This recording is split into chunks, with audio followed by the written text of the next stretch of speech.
Hello student, good morning. Today we will going to discuss next numericals of chapter gravitation. जैसे कि हमारे पास question number 6 है, वो क्या दिया हुआ है? What happen to the force between two objects if mass of one object is doubled, distance between the object is doubled or tripled, or mass of both objects are doubled. जैसे कि previous video में भी एक इसी तरह का numerical हमने discuss किया था, अभी और न्यूमेरिकल है उसी टाइप का, वो डिस्कस कर रहे हैं, आपको और अच्छे से समझ आ जाएगा. तो what happen to the force between two object if mass of one object is doubled. देखो बेटा, क्वेश्चन नंबर 6 का फर्स्ट पार्ट कि mass of one object is doubled. तो पहले तो हम वही लिख देंगे according to Newton's law of gravitation. Newton's law of gravitation, Newton's law of gravitation के अकॉर्डिंग F इक्वल टू कितना होता है? G m1 m2 r square. आपकी इच्छा है यहाँ पर आप कैपिटल R से रिप्रेजेंट कर दो या स्मॉल r से रिप्रेजेंट कर दो. तो ये तो according to Newton's law of gravitation है. अब फर्स्ट पार्ट देखो आपके पास क्या कह रहा है. Mass of one object is double. First part में क्या कह रहा है? Mass of one object is double. एक ऑब्जेक्ट के मास को डबल किया है. तो जैसे कि हम m1 है उसको डबल कर लेते हैं. समझ आ गया बेटा? मास of one object is double. तो हमने क्या कर लिया, जो ये मास है एक ऑब्जेक्ट m1 उसको डबल कर लिया. तो यहां से हमारे पास जो फोर्स है वो क्या हो जाएगा? G m1 की जगह हम कितना पुट कर देंगे? 2m1 m2 by r square. समझ आ गया बेटा? F dash is equal to, ये 2 को तो आगे ले आए, G m1 m2 by r square. आगे क्यों की लेके आए? क्योंकि देखो यहां से फ्रॉम फर्स्ट से ये हमारे पास किसके इक्वल है? F के इक्वल. तो यहां से हम क्या लिखेंगे? Force becomes 2 times. फोर्स है वो क्या हो जाएगा? 2 टाइम्स हो जाए. समझ आ गया बेटा? लास्ट लाइन क्या लिखी हुई है? Force becomes 2 times. समझ आ गया? फर्स्ट पार्ट में क्या कह रहा था? मास of one object is double. एक ऑब्जेक्ट के मास को डबल किया. एक ऑब्जेक्ट के मास को डबल किया हमने, जैसे m1 को डबल कर दिया, आपकी इच्छा m2 को डबल कर दो, तभी वही बात आनी है. Force becomes 2 times. फोर्स क्या हो जाएगा? 2 टाइम्स. समझ आ गया बेटा? सेकंड पार्ट देखो इसका. ये अब ऐसे ही जैसे कि आपने फर्स्ट लिखा है ना, आपको स्टार्टिंग में एक बार ही लिखना है, ये ऐसे ही नोट करते जाना है, ध्यान रखना. सेकंड पार्ट देखो आपके पास क्या कह रहा है. Distance between the object is double and triple. तो पहले तो हम लिख देते हैं the distance between object is double. पहले तो डिस्टेंस को क्या कर देते हैं? डबल कर देते हैं.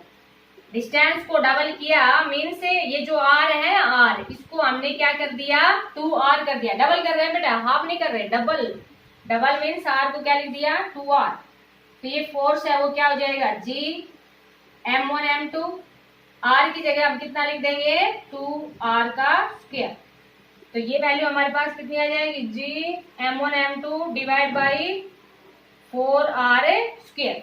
तो देखो बेटा, F dash is equal to G m1 m2 by r square है, वो तो किसके इक्वल है? F के इक्वल. तो ये कितना बन जाएगा? Force becomes 1 upon 4 times. यहां से हम क्या लिख देंगे? फोर्स बिकम्स 1/4 ऐसे लिख देना, या तो फोर्स बिकम्स 1/4. तो जब यहाँ पर देखो आपके पास क्या है कि distance between the object is double. Distance between object है उसको क्या कर दिया? डबल. तो फोर्स बिकम्स 1/4. फोर्स है वो क्या हो जाएगा? 1/4 हो जाए. समझ आ गया बेटा? अब अगले क्वेश्चन में क्या कह रहा है कि distance between the object is triple. इसी पार्ट के अंदर इसमें भी आप ए और बी मान लेना, तो ये आपके पास बी हो जाएगा. Distance between two object is triple. तो देखो बेटा आपको क्या करना है, 2 की जगह मैं इसी में रफ कर रही हूँ, आपको अलग से लिखना है. r की जगह हमने कितना लिख दिया? 3r हो गया. तो ये हमारे पास क्या हो जाएगा? 3 का स्क्वायर करेंगे तो कितना आ जाएगा? 9. तो यहां से हम क्या लिख देंगे? 9. Force becomes 1/9. फोर्स है वो क्या हो जाएगा? बिकम्स 1/9. समझ आ गया बेटा? तो यहाँ देखो आपके पास जब distance between the object is triple, distance है उसको ट्रिपल किया तो फोर्स बिकम्स 1/9, डबल किया तो फोर्स बिकम्स 1/4. नेक्स्ट पार्ट देखो आपके पास समझ आ गया होगा। आप क्वेश्चन सॉरी आपके पास इसका थर्ड पार्ट देखो। थर्ड पार्ट में देखो आपके पास क्या कह रहा है, mass of both object are double. Third part में क्या कह रहा है, mass of both object are double. दोनों ऑब्जेक्ट के मास को क्या कर दिया, डबल। m1 है उसको भी डबल कर दिया, m2 है उसको भी डबल कर दिया। तो देखो आपके पास F equal to G 2m1 2m2 divide by r square. तो ये फोर्स है वो क्या हो जाएगा, 4 और 4 2 सॉरी 2 और 2 कितना हो गया 4 G m1 m2 by r square. तो यहाँ देखो G m1 m2 by r square किसके इक्वल है, F के इक्वल। तो F dash is equal to 4F। यहाँ से हम क्या लिखेंगे, फोर्स बिकम्स 4 टाइम्स। समझ आ गया बेटा, फोर्स बिकम्स 4 टाइम्स। तो समझ आ गया होगा आपको ये। तो देखो यहाँ पर हमारे पास क्या था कि यहाँ ये पूछ रहा था कि mass of both object are double. तो दोनों ऑब्जेक्ट के मास को डबल कर दिया, दोनों ऑब्जेक्ट के मास को डबल किया तो फोर्स है वो कितना हो जाएगा, बिकम्स 4 टाइम्स। और जैसे कि सेकंड पार्ट में हमने रेडियस को हाफ किया था और ट्रिपल्ड किया था, तो समझ आ गया होगा आपको ये। तो ये है हमारे पास question number 6 of NCERT book. देखो बेटा अब आगे नेक्स्ट क्वेश्चन देखो आपके पास, इसको हम रफ कर देते हैं, समझ आ गया होगा आपको। नेक्स्ट क्वेश्चन देखो क्या कह रहा है, क्वेश्चन नंबर 13। यहां पर ये कह रहा है, a ball is thrown vertically upward. एक बॉल को ऊपर की तरफ फेंका विद वेलोसिटी, कितनी वेलोसिटी के साथ, 49 metre per second. It means ये हमारे पास क्या है, उसकी इनिशियल वेलोसिटी। और इनिशियल वेलोसिटी को किससे रिप्रेजेंट करते हैं, u से। और ये हमारे पास कितनी है, इनिशियल वेलोसिटी को किससे रिप्रेजेंट करते हैं, u से। और ये कितनी दे रखी है, 49 metre per second. Calculate the maximum height to which it rises. समझ आ गया बेटा, एक बॉल को ऊपर की तरफ फेंका तो जैसे कि वो कितनी हाइट तक गई, उसके बाद में अर्थ के सरफेस पे आई। तो ये कह रहा है कि वो कितनी हाइट तक गई। उसके बाद में ये कह रहा है कि टोटल टाइम कितना लिया। मीन जैसे कि बॉल को ऊपर की तरफ फेंका, उसके बाद में बॉल वापिस आई, जैसे यहाँ पे फेंका, कितनी हाइट उसने अटेंड की। उसके बाद में देखो टाइम तो यहाँ ये भी लगेगा ये भी लगेगा, मीन्स टाइम ऑफ एसेंट भी होगा, टाइम ऑफ डिसेंट भी होगा। तो एक टाइम निकाल लेंगे, उसका डबल कर देंगे तो हमारे पास क्या आ जाएगा, टोटल टाइम आ जाएगा। अब देखो बॉल किसी हाइट पे गई है और वहां से वापिस आई है, इट मीन्स फाइनल वेलोसिटी कितनी है, 0। अगर फाइनल वेलोसिटी 0 होगी तभी तो बॉडी नीचे आएगी। फाइनल वेलोसिटी कितनी है, 0। समझ आ गया बेटा, क्योंकि फाइनल वेलोसिटी 0 होगी तभी बॉडी नीचे की तरफ आएगी। अगर फाइनल वेलोसिटी 0 नहीं है तो बॉडी ऊपर की तरफ ही चली जाएगी। कैलकुलेट द मैक्सिमम हाइट पूछ रहा है।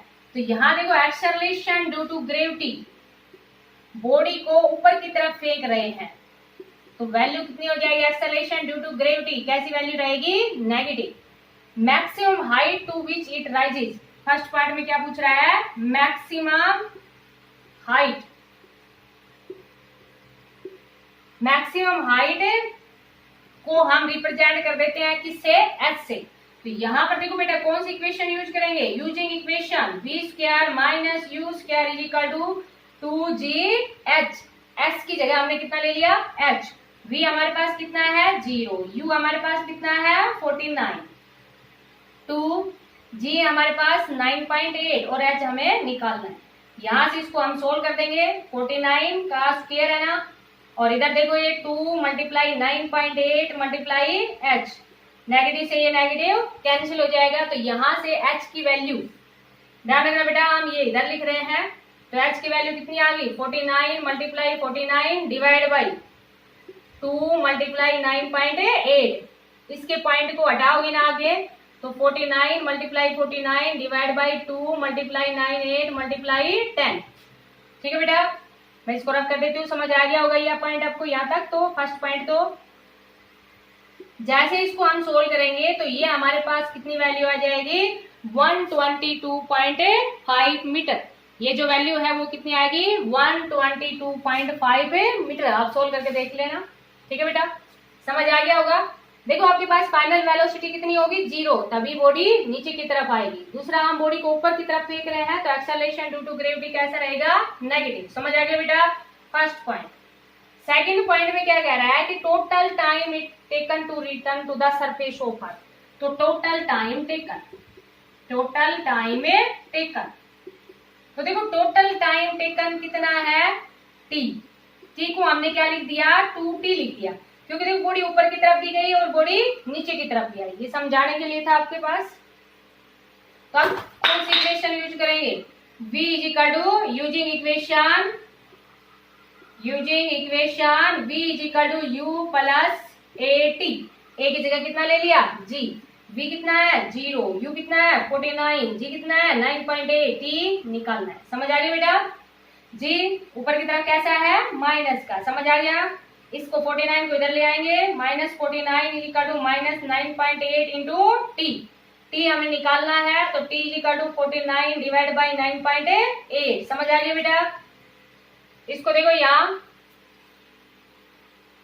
ये वैल्यू हमारे पास कितनी आ जाएगी t is equal to 49 divide by 9.8 था ना। इसके पॉइंट को हटा देंगे, ठीक है बेटा, इसके पॉइंट को हटा दिया तो t इज इक्वल टू कितना आ गया 5 सेकेंड। इट मीन्स 5 सेकेंड ऊपर जाने का लगा है। तो टोटल टाइम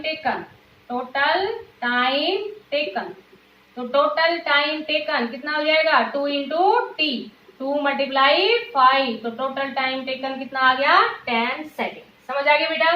तो देखो क्वेश्चन हमारे पास क्या था कि एक बॉल है उसको वर्टिकली अपवर्ड फेंका गया है, तो कितनी हाइट उसने अटेंड की और टोटल टाइम कितना लगा। तो हाइट कितनी अटेंड की 122.5 मीटर और टोटल टाइम कितना लगा 10 सेकेंड।